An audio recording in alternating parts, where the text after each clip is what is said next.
Konflik yang tidak ada habisnya menuntut Ukraina untuk terus perkuat pertahanan dengan pasokan amunisi dari para sekutunya.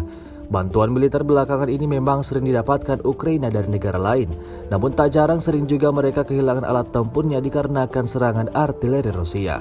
Seperti baru-baru ini beredar rekaman yang ramai diperbincangkan di media sosial Telegram pada Rabu 2 November 2022 menunjukkan peluncur 5P-85S Ukraina pada sasis MAZ-543M dari sistem rudal anti pesawat S-300PS hancur diserang artileri Rusia di suatu tempat di zona NVO.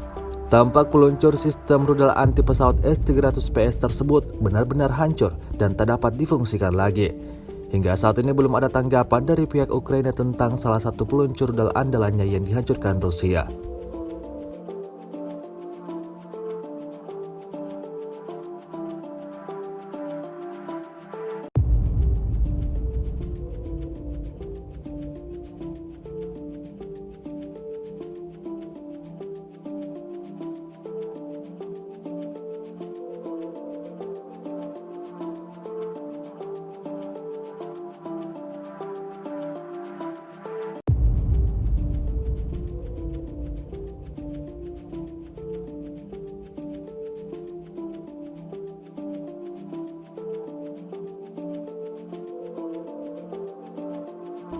Rusia melaporkan secara total 329 pesawat Ukraina, 167 helikopter, 2.402 kendaraan udara tak berawak, 384 sistem rudal anti pesawat dieliminir sejak awal operasi khusus.